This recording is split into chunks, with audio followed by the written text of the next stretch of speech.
ચાલો વિદ્યાર્થી મિત્રો, છેલ્લે આપણે જોયા બે શ્રેણિકોની સમાનતા. બે શ્રેણિક સમાન ક્યારે કહેવાય? હવે શ્રેણિકના બીજા પ્રકારોમાં જોઈએ તો આવે છે હાર શ્રેણિક. તો અહીંયા નામ પરથી જ ખબર પડે, હાર શ્રેણિક. જે શ્રેણિકમાં માત્ર એક જ હાર હોય, એક જ હાર હોય, એટલે કે A1 cross n પ્રકારના શ્રેણિકને હાર શ્રેણિક કહે છે. હાર એક જ હોય, સ્તંભની સંખ્યા ગમે તેટલી હોય, બરાબર. દાખલા તરીકે આપણે એક ઉદાહરણ લઈએ. A બરાબર 5, B બરાબર -2 3, C બરાબર 5 7 -5. તો તમે જુઓ અહીંયા હાર એક જ છે. આની કક્ષા શું થાય? 1/1. અહીંયા હાર એક જ છે પણ સ્તંભ કેટલા? B, 1 અને B એટલે 1/2. આની કક્ષા કેટલી થશે? હાર એક જ, સ્તંભ કેટલા? 1 2 3. તો આની કક્ષા કેટલી થઈ? 1/3. તો આ બધા જ હાર શ્રેણિક છે. ક્લિયર? હાર એક હોય જો સ્તંભ ગમે તેટલા હોય. અચ્છા, બીજું લઈ લઈએ સ્તંભ શ્રેણિક. નામ પરથી જ ખબર પડે, જેમાં માત્ર એક જ સ્તંભ હોય. તો આપણે લખીએ, જે શ્રેણિકમાં માત્ર એક જ સ્તંભ હોય, એટલે કે AM×1 પ્રકારના શ્રેણિકને સ્તંભ શ્રેણિક કહે છે. ઉદાહરણ લઈએ. સ્તંભ શ્રેણિકમાં જુઓ, સ્તંભની સંખ્યા એક જ હોવી જોઈએ, હાર ગમે તેટલી હોય. દાખલા તરીકે હું અહીંયા આવું લઈ લો, A બરાબર 5. તો જુઓ આ કેવો થઈ ગયો? હાર પણ એક ને સ્તંભ પણ એક. સ્તંભની સંખ્યા એક છે ને, હાર ગમે એટલી હોય, તો આ સ્તંભ શ્રેણિક છે. બીજો લઈ લઈએ.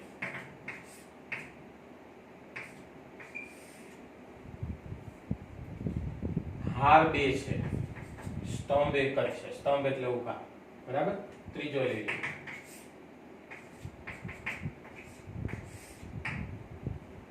જુઓ હાર કેટલી છે? 1 2 ને 3 અને સ્તંભ કેટલા? 1. બધી જગ્યાએ સ્તંભ એક જ છે, માટે આ બધા કેવા થયા? સ્તંભ શ્રેણિક. ક્લિયર?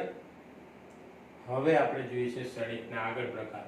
તો જો આ શ્રેણિક છે એ મારો હાર શ્રેણિક પણ છે અને સ્તંભ શ્રેણિક પણ છે, કારણ કે બંનેની સંખ્યા એક એક છે. ક્લિયર? હવે આપણે જોઈએ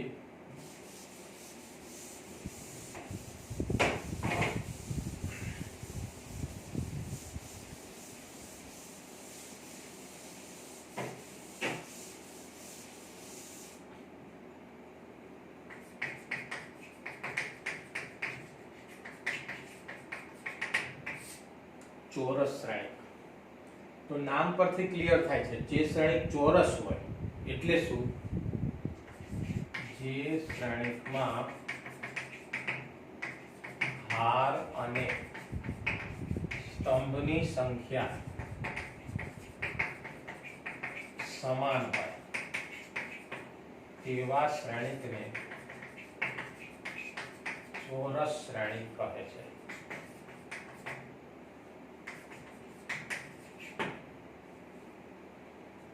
દાખલા તરીકે A2/2.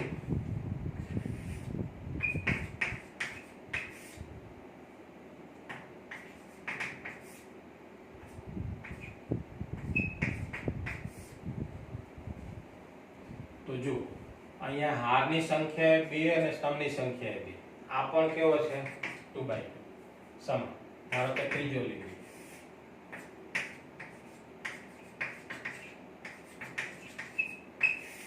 તો આની કક્ષા કેટલી થશે? જો હાર કેટલી? પહેલી, બીજી, ત્રીજી અને સ્તંભ 1 2 અને 3. તો હાર અને સ્તંભ બંનેની સંખ્યા સમાન. તો આવા શ્રેણિકને આપણે શું કહીશું? ચોરસ શ્રેણિક. ક્લિયર? હવે આપણે વાત કરવી છે ચોરસ શ્રેણિકના વિકર્ણ ઘટકો તથા તેનો અગ્ર અથવા મુખ્ય વિકર્ણ કોના ચોરસ શ્રેણિક. તો ચોરસ શ્રેણિકના ઉદાહરણ આપણે જોયા, પણ ચોરસ શ્રેણિકના વિકર્ણ ઘટકો એટલે શું? વ્યાપક રીતે ધારો કે હું તમને આવો એક શ્રેણિક આપું D = A11 A12 A13 A21 A22 A23 A31 A32 A33. આમ તો આપણે ખબર પડી જાય વિકર્ણ ઘટકો, તો વિકર્ણ પરના ઘટકોને વિકર્ણ ઘટકો કહેવાય. પણ એટલે શું? વ્યાપક રીતે આપણે આવું કહી શકીએ કે જે ચોરસ શ્રેણિકમાં ચોરસ શ્રેણિક A = Aij માં Aij માટે I બરાબર J હોય તેવા ઘટકોને વિકર્ણ ઘટકો કહે છે. અને તેનાથી બનતા વિકર્ણને મુખ્ય અથવા અગ્ર વિકર્ણ કહે છે. ફરીથી ચોરસ શ્રેણિક તો ખ્યાલ આવ્યો, આ પણ ચોરસ શ્રેણિક છે, પણ ચોરસ શ્રેણિકના વિકર્ણ ઘટકો કોને કહેવાય? તો કે શ્રેણિક A = Aij માં ઘટક Aij માટે I બરાબર J હોય. આ ઉદાહરણ વ્યાપક છે. જુઓ અહીંયા I બરાબર 1 J બરાબર 1, I બરાબર 2 J બરાબર 2, I બરાબર 3 J બરાબર 3. અહીંયા I ≠ J.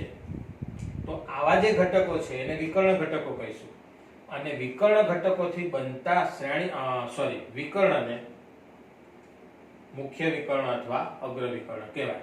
તો આ શ્રેણિકમાં વિકર્ણ ઘટકો આ થશે અને આ આપણો મુખ્ય વિકર્ણ થાય. એવી જ રીતે અહીંયા પણ આ આપણો મુખ્ય વિકર્ણ, એવી જ રીતે અહીંયા પણ આ આપણો મુખ્ય વિકર્ણ. ક્લિયર? આ જરૂરી છે હવે પછીની વ્યાખ્યા માટે. બરાબર? તો આપણે વાત કરી ચોરસ શ્રેણિક, ચોરસ શ્રેણિકનો મુખ્ય વિકર્ણ અથવા અગ્ર વિકર્ણ. હવે શ્રેણિકનો નવો પ્રકાર આવે છે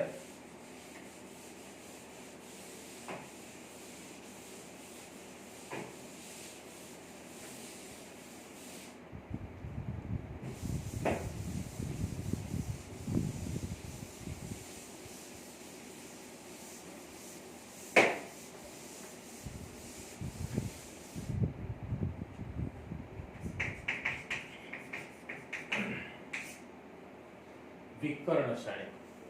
તો વિકર્ણ શ્રેણિક કોને કહીશું? તો આપણે જોઈએ ચોરસ શ્રેણિક A = Aij માં Aij = 0 for I ≠ J થાય. એટલે કે જે ચોરસ શ્રેણિકમાં વિકર્ણ ઘટકો સિવાયના બધા જ ઘટકો શૂન્ય હોય તેવા ચોરસ શ્રેણિકને વિકર્ણ શ્રેણિક કહે છે. દાખલા તરીકે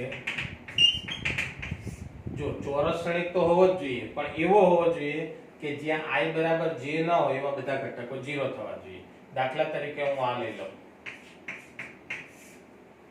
તો જો આ વિકર્ણ ઘટકો છે એના સિવાયના 0 થઈ ગયા.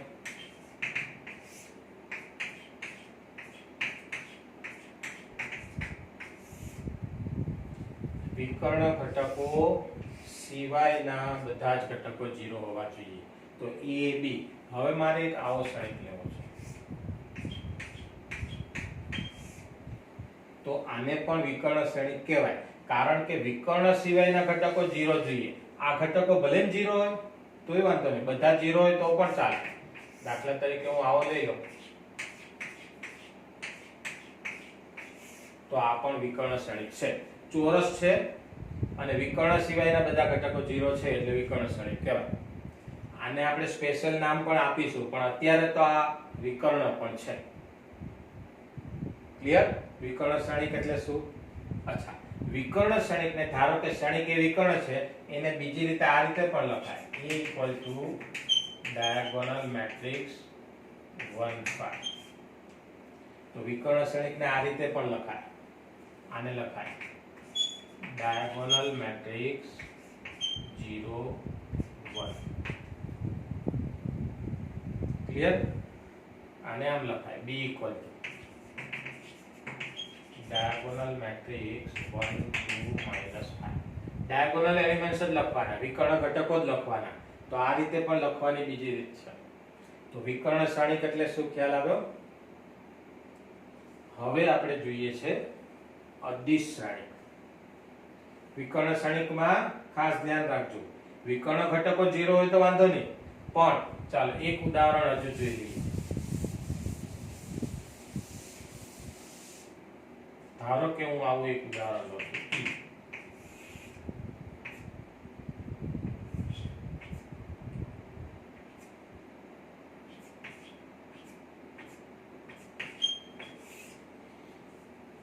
આને વિકર્ણ ક્ષણિક કહેવાય. ક્યારે કહેવાય? વિકર્ણ ઘટકો કયા છે? આ એના સિવાયના 0 હોવા જોઈએ, એના સિવાયના નોન 0 છે એટલે આ વિકર્ણ ક્ષણિક નથી.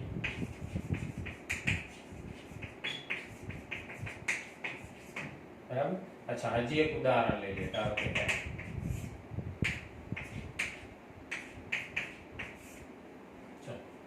આને વિકર્ણ ક્ષણિક કહેવાય?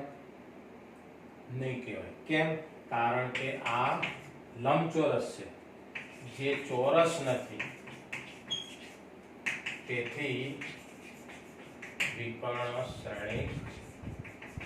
ચોરસ તો હોવો જ જોઈએ, વધારામાં વિકર્ણ ઘટકો 0 હોવા જોઈએ. ક્લિયર? તો આ વિકર્ણ ન હોય એના બે ઉદાહરણ થાય.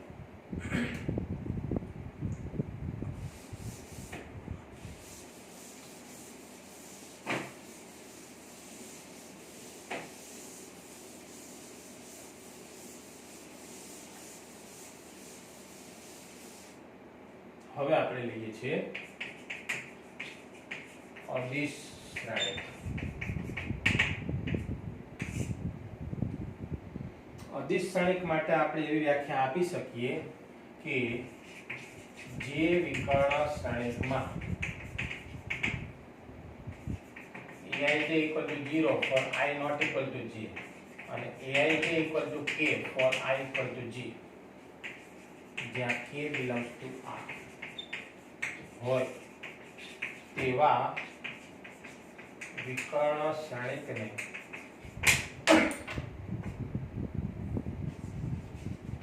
અદિશ ક્ષણિક કહે છે. દાખલા તરીકે ચોરસ તો હોવો જ જોઈએ, વિકર્ણ છે એટલે ચોરસ તો હશે જ, બરાબર? પણ શું થવું જોઈએ?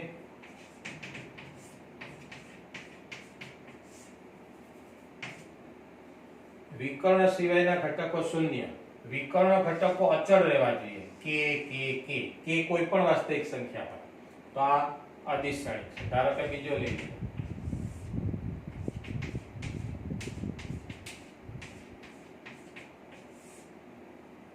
ક્લિયર?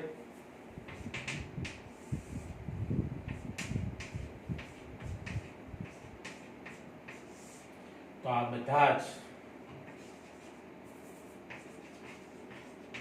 અદિશ શ્રેણીકો છે. પરંતુ જો હું ડી લઉં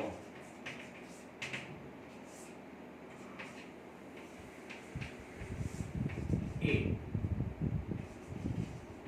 અદિશ શ્રેણીક નથી. ચોરસ છે, વિકર્ણ શ્રેણીક છે, પણ અદિશ નથી, કારણ કે વિકર્ણના ઘટકો અચળ રહેતા નથી. ક્લિયર? જો આ માટે અદિશ શ્રેણીક નથી, વિકર્ણ શ્રેણીક છે. ક્લિયર?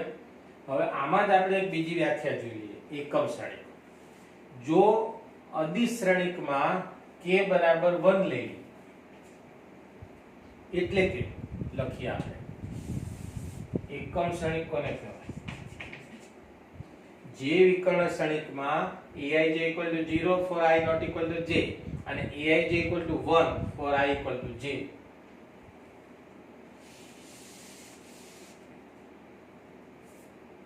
થાય તેવા વિકર્ણ શ્રેણિકને આપણે શું કહીશું? એકમ શ્રેણિક. તો જો આ વિકર્ણ શ્રેણિક છે પણ આ નથી, આ એકમ શ્રેણિક નથી, બરાબર? આ એકમ શ્રેણિક નથી, આ છે, કારણ કે વિકર્ણ ઘટકો 1 થવા જોઈએ. તો આ શું કહેવાય? એકમ શ્રેણિક છે. ક્લિયર? બીજા પણ લઈ લઈએ અને આપણે ઉદાહરણ જોઈએ.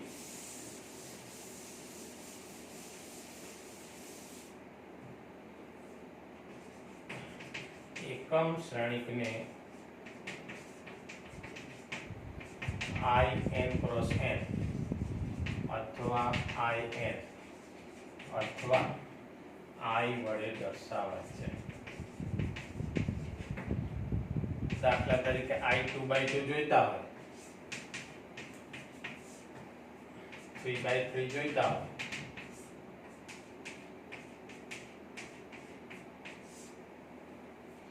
તો આ બધા એકમ શ્રેણિકો થયા, બરાબર?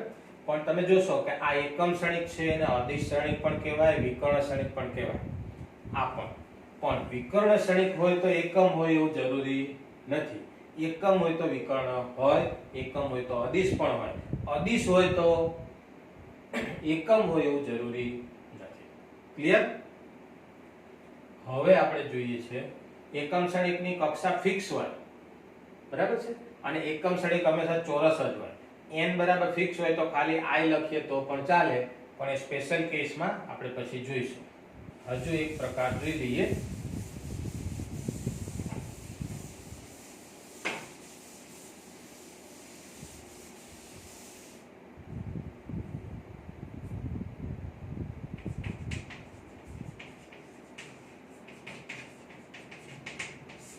શૂન્ય શ્રેણિક. તો નામ પરથી જ સ્પષ્ટ થાય છે, જે શ્રેણિકના બધા જ ઘટકો શૂન્ય હોય, જે શ્રેણિકના બધા જ ઘટકો શૂન્ય હોય તેવા શ્રેણિકને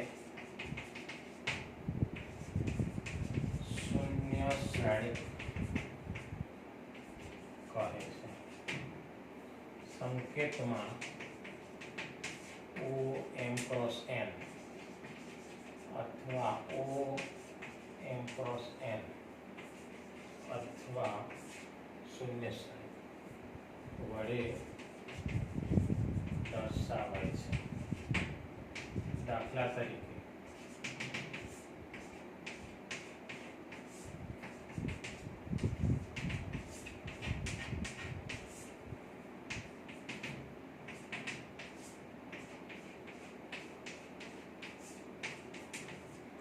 બધા જ શૂન્ય શ્રેણિક છે, પણ આ ચોરસ છે, આ લંબચોરસ છે, આ પણ લંબચોરસ છે. માટે શૂન્ય શ્રેણિક ચોરસ અથવા લંબચોરસ હોય છે. ચોરસ પણ હોય, લંબચોરસ પણ હોય. ક્લિયર? હજુ આપણે શ્રેણિકનો વિરોધી શ્રેણિક જોઈ લઈએ.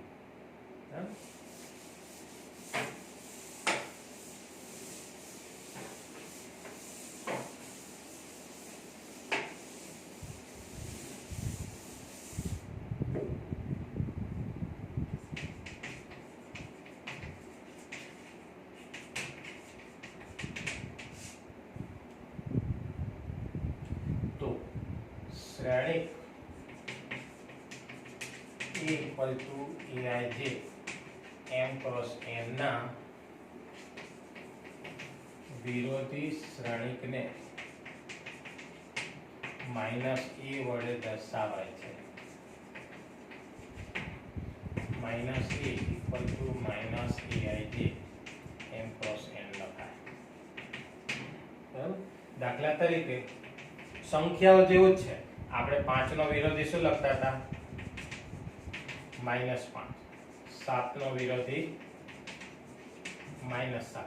પણ -2 નો વિરોધી શું થાય? +2.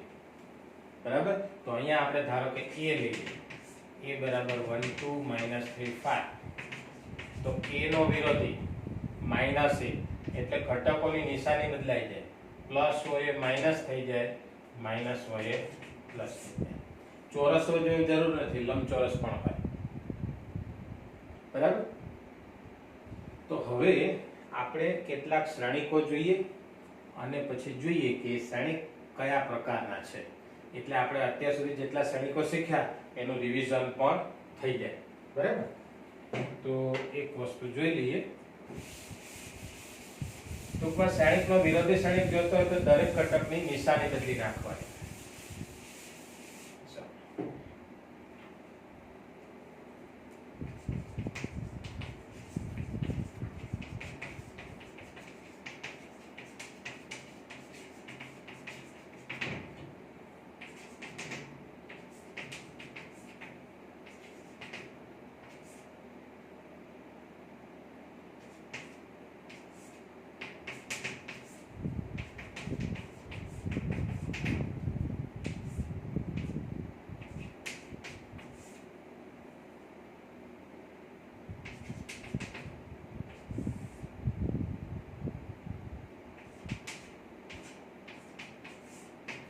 ABCD 5 શ્રેણિક આપેલા છે. બરાબર. તો હવે આપણે અહીંયા લખીએ શ્રેણિકનો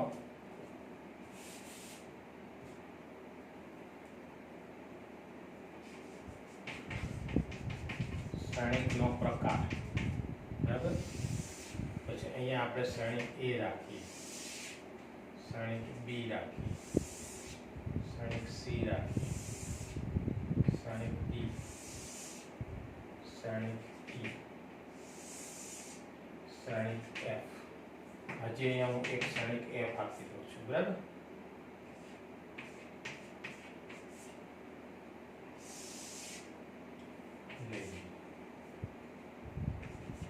હાર શ્રેણિક.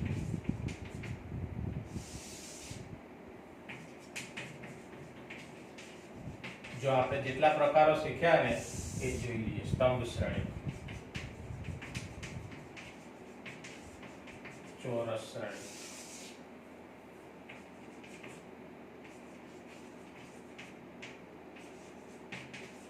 અદિશ શ્રેણિક,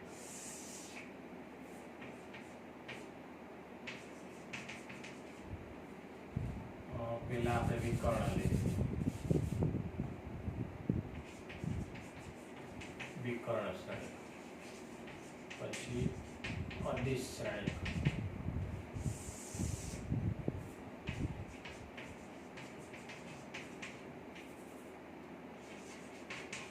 એકમ શ્રેણિક અને શૂન્ય શ્રેણિક. બરાબર. હવે આપણે જોવું છે કે શ્રેણિક A છે, હાર શ્રેણિક છે. તો પહેલા આપણે દરેક શ્રેણિકની કક્ષા લખી દઈએ. શ્રેણિક A ની કક્ષા શું થશે? 1/1. B ની પહેલા હારની સંખ્યા આવે 2 અને સ્તંભ એક જ છે એટલે B થશે 2/1. C ની કક્ષા હાર કેટલી છે? એક જ અને સ્તંભ છે 3 એટલે 3/1. D ની કક્ષા શું થશે? 2/2. આની કક્ષા 2/2. આની કક્ષા પણ 2/2. બરાબર. હવે હાર શ્રેણિક માટે શું હોવું જોઈએ? હાર એક જ હોય તો હાર શ્રેણિક કહેવાય. જુઓ બધાની આની હાર એક છે એટલે A છે હાર શ્રેણિક છે, B છે હાર શ્રેણિક નથી, નથી, નથી, નથી, નથી. ક્લિયર? સ્તંભ શ્રેણિક A છે સ્તંભ શ્રેણિક. સ્તંભ શ્રેણિકની વ્યાખ્યા શું જોઈએ? સ્તંભની સંખ્યા એક જ જોઈએ. સ્તંભ એટલે બીજો ઘટક. બરાબર છે. છે સ્તંભ સોરી જો અહીંયા મેં લખવામાં ભૂલ કરી. હાર 1 છે અને સ્તંભ 3 છે. બરાબર. એટલે C છે હાર શ્રેણિક થશે. સોરી. બરાબર. પણ સ્તંભ શ્રેણિક નહીં થાય, નહીં થાય. સ્તંભ શ્રેણિક નહીં થાય. ક્લિયર? અહીંયા જોજો એક જ આ પહેલો બીજો ત્રીજો ત્રણ સ્તંભ. ઓકે, હવે ચોરસ શ્રેણિક. ચોરસ શ્રેણિક માટે શું થવું જોઈએ? હાર અને સ્તંભની સંખ્યા સમાન છે. ચાલો, નથી છે. હાર અને સ્તંભ સમાન. ક્લિયર? હવે જુઓ વિકર્ણ શ્રેણિક. વિકર્ણ શ્રેણિકમાં આપણે શું જોયું હતું? વિકર્ણ ઘટક સિવાયના બધા જ ઘટકો શૂન્ય હોવા જોઈએ. આ તો 1 by 1 જ છે એટલે પોતે વિકર્ણ જ થશે, એના સિવાયના ઘટકો જ નથી એટલે આ વિકર્ણ શ્રેણિક છે. પહેલા તો ચોરસ હોવો જોઈએ. ચોરસ નથી એટલે વિકર્ણ થાય જ નહીં. ચોરસ છે પણ વિકર્ણ સિવાયના ઘટકો 0 છે એટલે વિકર્ણ શ્રેણિક થશે. ચોરસ છે, વિકર્ણ સિવાયના ઘટકો 0 છે એટલે વિકર્ણ શ્રેણિક થશે. ચોરસ છે, વિકર્ણ સિવાયના ઘટકો 0, વિકર્ણ ઘટકો 0 હોય તો આપણે વાંધો નથી એટલે આ થશે. બરાબર? હવે અદિશ શ્રેણિક. અદિશ શ્રેણિક માટે શું જોવાનું કે વિકર્ણ શ્રેણિક તો હોવો જ જોઈએ પણ વિકર્ણ ઘટકો અચળ રહેવા જોઈએ. એટલે જો વિકર્ણ શ્રેણિક છે એટલે તો રહેશે જ પણ વિકર્ણ સિવાયના ઘટકો ફિક્સ છે. પછી આ અદિશ ચોરસ નથી એટલે નહીં થાય. આ નહીં થાય. વિકર્ણ ના હોય એટલે થાય જ નહીં. બરાબર? સી છે, ડી. હવે વિકર્ણ શ્રેણિક છે અને આ ફિક્સ છે એટલે અદિશ શ્રેણિક થશે. વિકર્ણ શ્રેણિક છે અને આ ફિક્સ છે એટલે થશે. વિકર્ણ શ્રેણિક છે અને આ પણ અચળ સંખ્યા છે વિકર્ણ ઘટકો એટલે થશે. હવે એકમ શ્રેણિક. એકમ શ્રેણિક માટે શું? વિકર્ણ શ્રેણિક હોવો જોઈએ અને વિકર્ણ ઘટકો 1 હોવા જોઈએ એ સિવાયના 0. તો જુઓ આ નહીં થાય. ચોરસ જ નથી એટલે તો કોઈ સવાલ જ નથી. ચોરસ હોય ત્યારે જોવાનું કે વિકર્ણ ઘટકો 1 એ સિવાયના 0. વિકર્ણ ઘટકો સિવાયના 0 છે પણ આ 1 નથી એટલે આ એકમ નહીં થાય. બરાબર? આ એકમ નહીં થાય કારણ કે વિકર્ણ ઘટકો 1 નથી. હવે શૂન્ય શ્રેણિક માટે બધા ઘટકો 0 જોઈએ. અહીંયા 0 નથી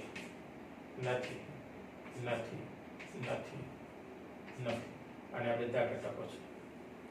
તો આપણે બધા જ શ્રેણિકના પ્રકાર આવી ગયા, સ્પેશિયલ કેસ પણ આવી ગયા, શ્રેણિકની કક્ષાનો પણ તમને ખ્યાલ આવી ગયો. જો અહીંયા આપણે ભૂલ કરી હતી. બરાબર? એટલે કક્ષા લખીએ ત્યારે પહેલા હારની સંખ્યા લખવાની પછી સ્તંભની સંખ્યા લખવાની. ક્લિયર? આવી રીતે તમે અનેક ઉદાહરણ બનાવી શકો. હવે આપણે જોઈશું શ્રેણિકોનું બીજગણિત. એટલે કે અત્યારે આપણે શ્રેણિકના પ્રકારો જોયા. જેમ સંખ્યાઓનું બીજગણિત છે, સંખ્યાનો સરવાળો થાય, બાદબાકી થાય, ગુણાકાર થાય, ભાગાકાર થાય.